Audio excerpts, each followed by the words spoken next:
Vous avez peut-être des projets, des idées, des envies. Vous aimeriez faire tel genre de choses, etc. Mais en vrai, vous n'arrivez pas à passer à l'action et ça ne devient pas réel. Dans cette vidéo, je vais vous expliquer en fait ce qui vous coince et ce qui fait que, ok, vous avez des idées, vous aimeriez peut-être développer un projet, peut-être devenir entrepreneur, peut-être vous mettre au sport, commencer telle activité, faire de la peinture, bref, vous avez plein d'idées, mais vous ne faites jamais rien. Et franchement, tant qu'on ne passe pas à l'action, bah, ça ne concrétise pas et ça ne devient pas réel. Donc c'est du vent. Ok, on parle, mais en vrai, on fait rien. Donc dans cette vidéo, je vais vous expliquer comment faire pour passer à l'action et c'est une question de mindset. Ok, c'est pas une question de se faire violence, de se botter les fesses. Là, c'est vraiment une question de façon de parler et de comprendre en fait ce qui se joue de manière inconsciente. Donc c'est parti.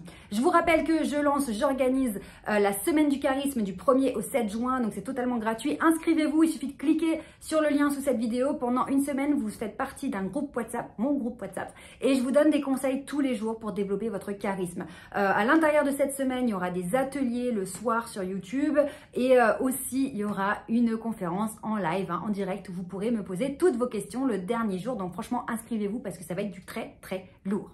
Maintenant, la première chose qui fait qu'on ne passe pas à l'action quand on a un projet, ça va peut-être vous parler, c'est qu'on a tendance à attendre que tout soit parfait pour se lancer. On a cette vieille excuse qui est « oui, mais je vais pas me lancer maintenant parce que je suis pas vraiment prête » ou « non, mais j'ai pas vraiment le matériel qu'il faut »,« non, mais j'attends que Pierre, Paul, Jacques, ouais, non ». Et donc, on a vraiment une idée, un projet, mais il y a toujours un truc qui fait qu'on ne peut pas se lancer, qu'on ne peut pas démarrer.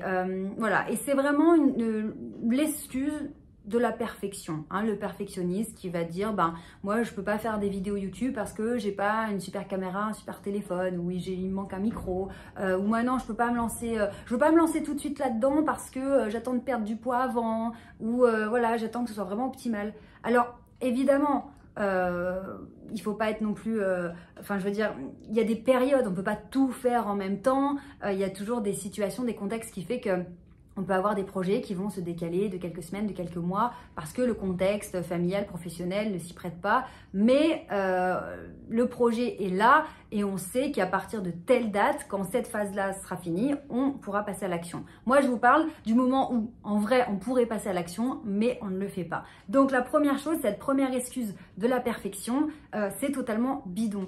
Pourquoi c'est bidon? Parce qu'on sait que c'est en passant à l'action qu'on va progresser, évoluer. Donc, on peut comme ça repousser les choses toute notre vie sous prétexte que le contexte n'est pas parfait, la situation n'est pas parfaite, ou parce qu'on n'a pas été aidé au départ. Non mais tu comprends, j'ai pas de relation dans ce milieu, donc ça va être compliqué. J'ai vraiment envie de le faire, vraiment, mais bon, ça va être compliqué.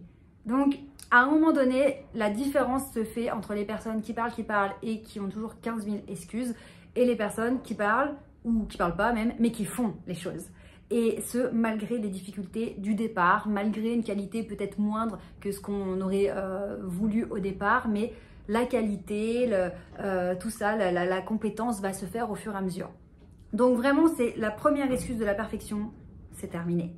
Dites-vous, je démarre maintenant, même si c'est à 5% de ce que j'aimerais faire, c'est déjà 5% de prix. Même si j'ai pas tout le temps disponible pour cette activité comme j'aimerais avoir, ou toute l'énergie disponible, le peu de choses que je commence à faire, j'ai déjà un pied dedans. C'est concret, c'est une vraie action, ça existe. Donc même si c'est un tout petit peu par rapport à ce que vous aimeriez, même si c'est pas le matériel ou l'endroit rêvé, au moins ça a le mérite d'exister, d'être réel, et c'est le début de quelque chose qui existe. Donc allons-y. Maintenant, ce qu'il faut aussi comprendre, c'est que ce qu'on appelle la procrastination, un deuxième point important, quand on procrastine, c'est quoi? C'est quand on décale. C'est comme le fait de dire non, là je peux pas, là je peux pas. Que ce soit la déclaration des impôts, faire de la compta, faire le ménage, ranger, trier, chercher du boulot, se mettre au sport, changer l'alimentation, peu importe le sujet.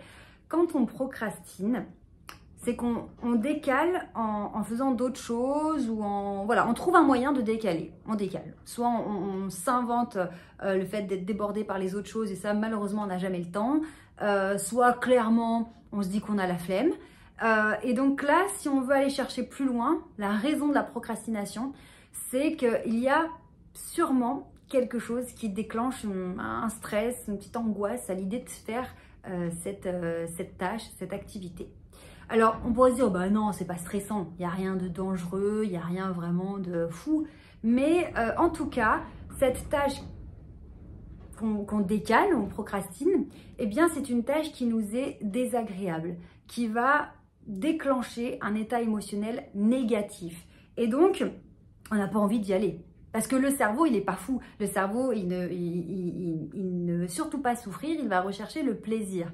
Donc, s'il y a une tâche à faire qui me déclenche énormément d'émotions négatives, j'aime pas, ça m'énerve, ça me dégoûte, ça me fatigue et que ça résonne en moi très fortement négativement, c'est clair que je vais procrastiner. Donc, l'idée, c'est déjà d'identifier ce qui coince sur cette tâche, pourquoi je la recule, d'analyser ce que ça me fait, quelles sont les émotions négatives que j'ai, qu'est-ce que ça va déclencher chez moi, comme ça déjà, j'ai conscience de ce qui se passe. Et puis, peut-être d'arriver à changer cet effet que ça va me faire en modifiant ma perception de cette tâche. Si, je sais pas, le fait de ranger chez moi, ça m'énerve, ça me fatigue, ça me stresse. En vrai, je comprends que j'ai l'impression de perdre mon temps quand je fais ça.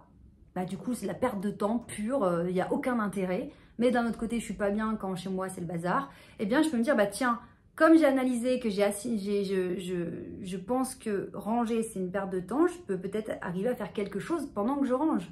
Peut-être que je vais écouter un podcast, peut-être que je vais, je sais pas, je vais mettre la télé et en même temps, je jette un œil sur un truc que j'aime. Peut-être que je vais téléphoner à un membre de ma famille, à un pote. Et donc, finalement, cette tâche que je repousse ne sera plus du coup associée à quelque chose de négatif, mais à quelque chose de productif et de plaisir pour mon cerveau. Donc, je n'aurai plus ce rejet, cette tendance à reculer et je vais pouvoir y aller de manière plus sereine. Quand c'est un passage à l'action sur un projet, quelque chose d'un peu plus gros, l'idée c'est aussi de se dire qu'est-ce qui fait que je repousse? J'ai peur de quoi? C'est quoi le frein en fait?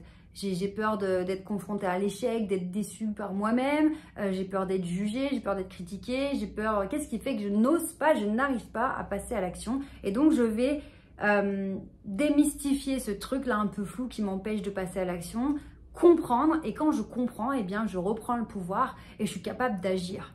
Tant que je ne comprends pas ce qui se passe, bah, je suis dans un flou et bon, bah, il ne se passe rien. Dernière chose aussi que je voulais vous partager dans cette vidéo, c'est lorsque j'ai du mal à passer à l'action sur un projet, sur quelque chose de nouveau, eh bien, ça peut être aussi la difficulté d'accepter d'être au commencement des choses, d'être à un niveau débutant. Parce qu'on le sait bien, quand on démarre quelque chose, si c'est apprendre à dessiner, apprendre à jouer du piano, se mettre au sport ou reprendre le sport depuis longtemps, on va être confronté à la phase d'apprentissage ou de réadaptation et c'est pas forcément quelque chose d'agréable ou de confortable parce qu'il va falloir créer des automatismes, voilà, peut-être se remettre en condition et donc c'est forcément pas confortable. Et ça peut être ça aussi qui nous freine, c'est de voir des personnes qui sont, comme on dit dans le développement personnel, au chapitre 15, quand nous, on démarre seulement le premier chapitre, et se dire « Ah non, mais moi j'aimerais trop être comme lui, là, voilà, il est en condition, il est expert, j'aimerais trop. » Et du coup, ça nous décourage. Mais on ne peut pas comparer un chapitre 1 avec un chapitre 15, ça sert à rien. Oui, c'est ce qu'on vise, donc c'est bien d'avoir le chapitre numéro 15 en tête en objectif à long terme, mais là, à l'instant T, il ne faut pas non plus que cet objectif nous écrase et nous décourage. Donc, j'accepte d'être dans la phase de démarrage, dans la phase peut-être un peu laborieuse, où voilà, je fais partie des débutants, c'est normal. Mais si je commence aujourd'hui, eh bien, dans 6 mois, dans 2 ans, dans 5 ans, je serai bien plus loin que si je ne commence pas aujourd'hui et que je fais rien, ou je resterai toujours à ce niveau 0. Donc vous voyez, le passage à l'action, c'est concret, c'est vrai. Quand je passe à l'action, ça devient réel et vous pouvez déjà être fier de vous, même si c'est un tout petit pas, c'est une petite action, une petite chose, au moins vous avez eu le mérite de commencer. Donc si aujourd'hui vous avez un projet, une envie, allez-y, ne vous retenez pas, laissez tomber les excuses, laissez tomber les peurs que tout ne soit pas optimal, voilà, c'est pas grave. on y va et c'est en faisant que on va améliorer, on va peaufiner et au moins voilà, on est déjà dedans. Donc on y va. Je vous embrasse très très fort, prenez bien soin de vous et n'oubliez jamais, vous méritez de réussir.